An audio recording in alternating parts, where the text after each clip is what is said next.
દક્ષાબેન D Solanki. આજે બનાવશું આપણે ફ્રેન્કી। તો એને માટે આપણે બાફેલા બટેકા લીધા છે મસાલો બનાવવા માટે। ઘઉંનો લોટ લીધો છે અને મેંદાનો। મસાલા માટે ધાણા જીરું લીધું છે, હળદર લીધી છે, હંસળ લીધું છે, શેકેલું જીરું, આમચૂર પાવડર લીધો છે, ગરમ મસાલો અને કશ્મીરી લાલ મરચું અને તીખા મરી પણ કહી શકાય, મીઠું, આદુ મરચાં લસણની પેસ્ટ અને કોબી કટિંગ કરીને લીધી છે, મરચાં કટિંગ કરીને લીધા છે, વિનેગર લીધું છે, તેલ ને પાણી। તો બનાવવાની શરૂઆત કરશું। આપણા મરચાં છે એ પહેલાં વિનેગરમાં નાખી દઈશું એટલે ખાટો સ્વાદ થઈ જાય। બધા આમાં નાખી દઈશું। થોડુંક મીઠું નાખશું એટલે ખાટો મીઠો સ્વાદ બે આવે। થોડુંક મીઠું નાખશું અને હલાવી નાખશું અને મૂકી દઈશું એક બાજુ। હવે આપણે મસાલો તૈયાર કરશું। તો આપણે હવે મસાલો બનાવવાની શરૂઆત કરશું। આ ગરમ મસાલો, આ ધાણા જીરું,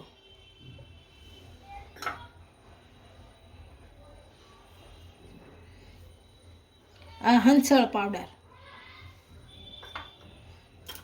આ લાલ મરચું પાવડર, કશ્મીરી લાલ મરચું, આ હળદર પાવડર,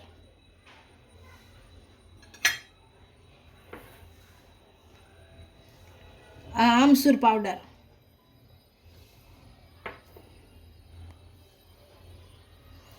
આ શેકેલા જીરા પાવડર અને આ મરી પાવડર। હવે આને બધું ભેળવી નાખશું આપણે।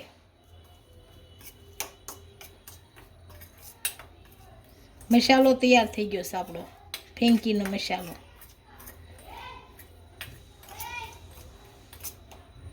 હવે બટેકાનો મસાલો તૈયાર કરી નાખશું। આ મસાલો તૈયાર થઈ ગયો છે। તો આપણે હવે બટેકાનો સૂંદો બનાવશું। બધા આ રીતના કરશું, ઝીણા એકદમ ઝીણા કરી નાખી એટલે સારું રહે। આપણા બધા બટેકાને આ રીતનો ક્રશ કરી લેવું ઝીણા, એટલે ખાવામાં બહુ મોટા ન લાગે। ઝીણા કરી નાખશું એકદમ, પછી વઘાર નાખશું। બધા બટેકાને આ રીતના ક્રશ કરી લીધા છે। હવે આને વઘારી લેશું। તો આપણે બટેકાનો સૂંદો વઘારી નાખશું। આપણે તેલ ગરમ મૂકી દઈશું અને તેલ નાખીશું।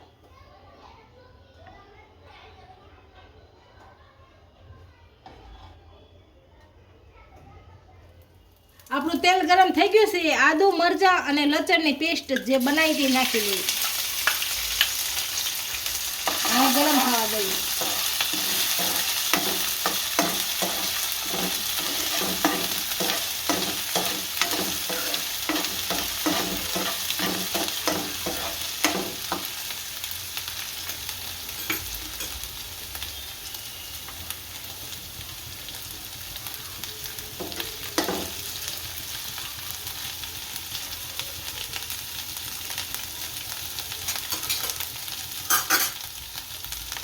હવે આપણે જે મસાલો બનાવો ફ્રેન્કીનો એ નાખીએ।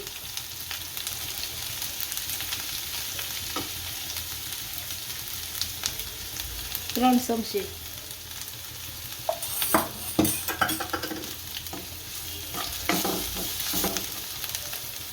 હવે આ બટેકાનો સૂંદો નાખી દઈએ। આને ભેળવી નાખશું સારો।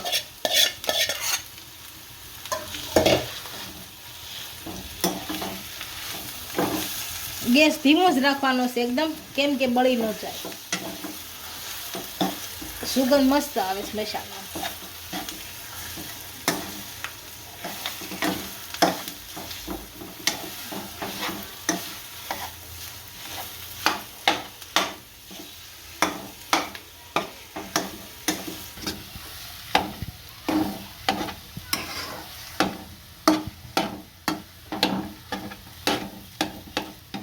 આપણો મસાલો સારી રીતનો ભળી ગયો છે। હવે નીચે ઉતારી લઈએ। હવે ગેસ બંધ કરી દઈએ અને નીચે લઈ લઈએ અને ઠરવા મૂકી દઈશું ગમે એમાં। જે ફેંકીની રોટલી ઉપલી હોય એને લોટ બાંધી લેશો. આ મેંદાનો લોટ મેં છાળીને જ લીધો છે. આ 1 વાટકો અને આ ઘઉંનો રોટલીનો લોટ.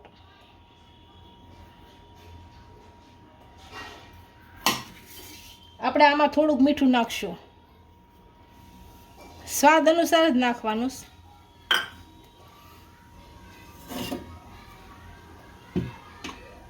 થોડું તેલ નાખશું.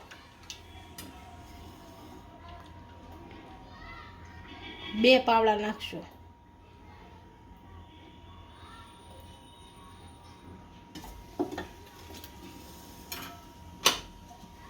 હવે લોટ બાંધી લેશું.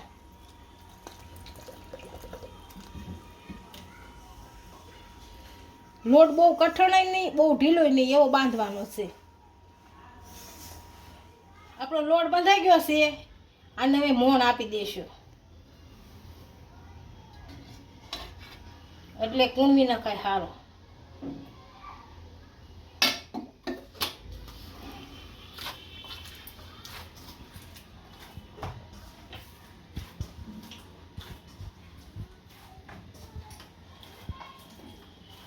આપણો લોટ બંધાઈ ગયો છે. આને ભીનું કપડું ઢાંકી અને 10 મિનિટ સુધી મૂકી દઈશું, ઢાંકી દઈશું. એટલે 10 મિનિટ થઈ ગઈ છે. આપણો લોટ જોઈ થઈ ગયો કે નહીં એમ. આપણો લોટ થઈ ગયો છે. હવે આને પાણી છે જડાડી,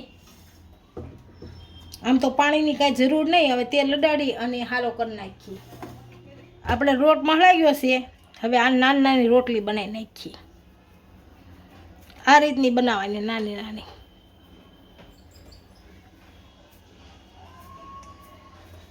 જો એવું લાગે અને લોટ સોટાય એવું છે તો લોટ સાઈડમાં રાખવાનો.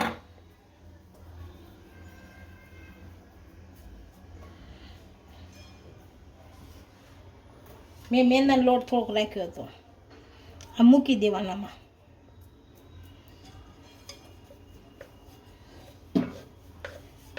સહેજ મોટી રોટલી રાખવાની.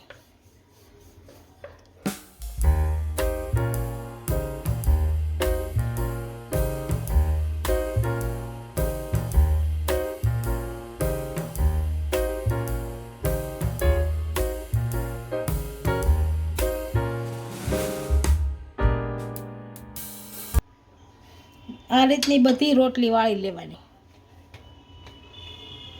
અને સહેજ શેડવી લેવાની. બહુ નહીં, કાશી પાકે શેડવાની ખાલી. આ રીતે બીજી રોટલી વણી લેશું.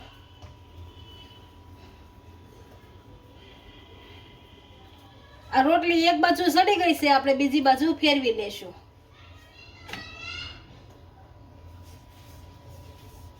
કાશી પાકી શેડવાની છે, પછી હારી પછી શેડવાની છે. બંને બાજુ આ રોટલી સડી ગઈ છે. આ રીતની જ રોટલી શેડવી નાખવાની છે. આ રોટલી હવે કાઢી લેશું. આ રીતની બધી રોટલી શેડવી લેશું. બધી રોટલી આ રીતની શેડવી નાખી છે, કાશી પાકી. હવે આના લુવા કરી નાખીએ. મસાલાના લંબગોળ લુવા કરી નાખીએ. હવે ઠરી ગયો છે મસાલો આપણો. આ રીતના લુવા કરવાના એના.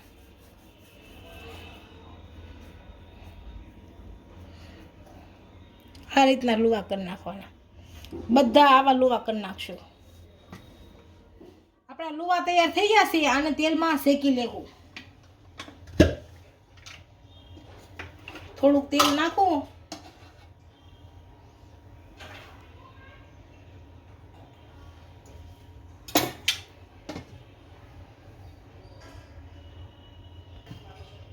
આપણું તેલ ગરમ થઈ ગયું છે. લુવા એમાં શેકી લેવું.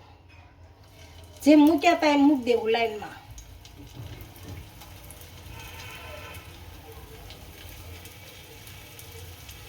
બધા આ રીતે ગોઠવી દઈશું. આમાં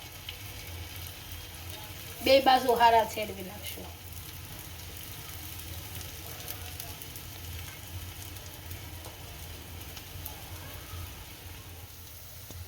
આ એક બાજુ સડી ગયા છે, આને બીજી બાજુ ફેરવી નાખીએ આપણે. આ હળું હળું ફેરવી, કેમ કે પાછા ઓલા થઈ જાય.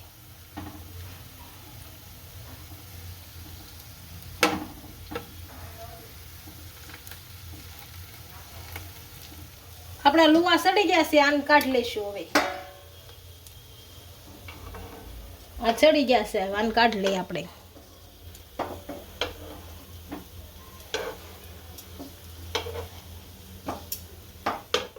આપણે પેનમાં તેલ નાખશું અને આપણે જે રોટલી વણી હતી એ આમાં શેકી લેવું થોડી. બંને બાજુ શેકી લેવું થોડી.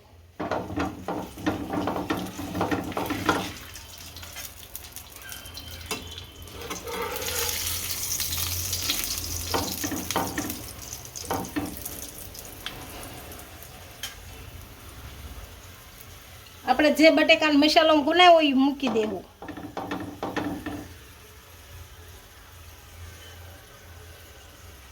થોડી કોબી મૂકશું.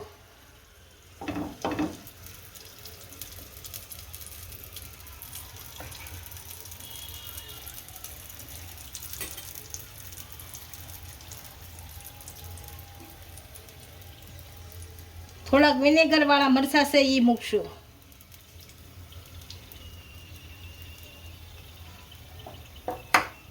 અને જે આપણે ફેંકીનો મસાલો બનાવ્યો એ મૂકશું.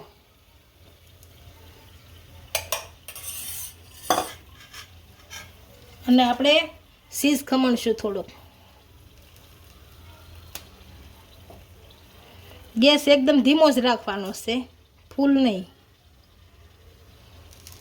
હવે બે બાજુ રોટલી વાળી લઈશું.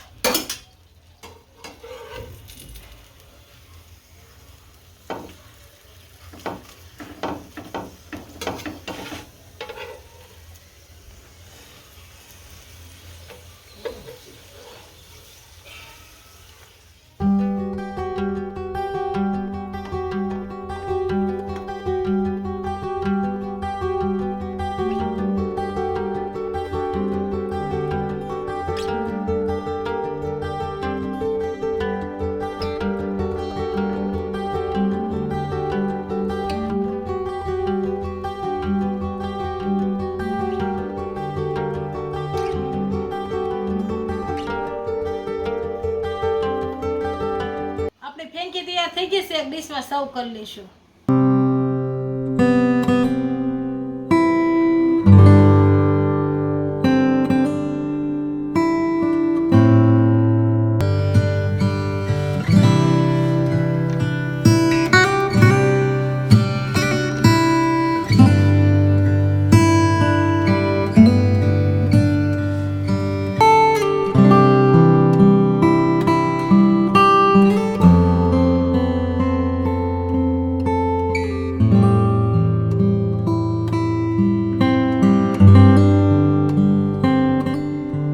કોમેન્ટ કરીને કહેજો વિડીયો કેવો લાગ્યો.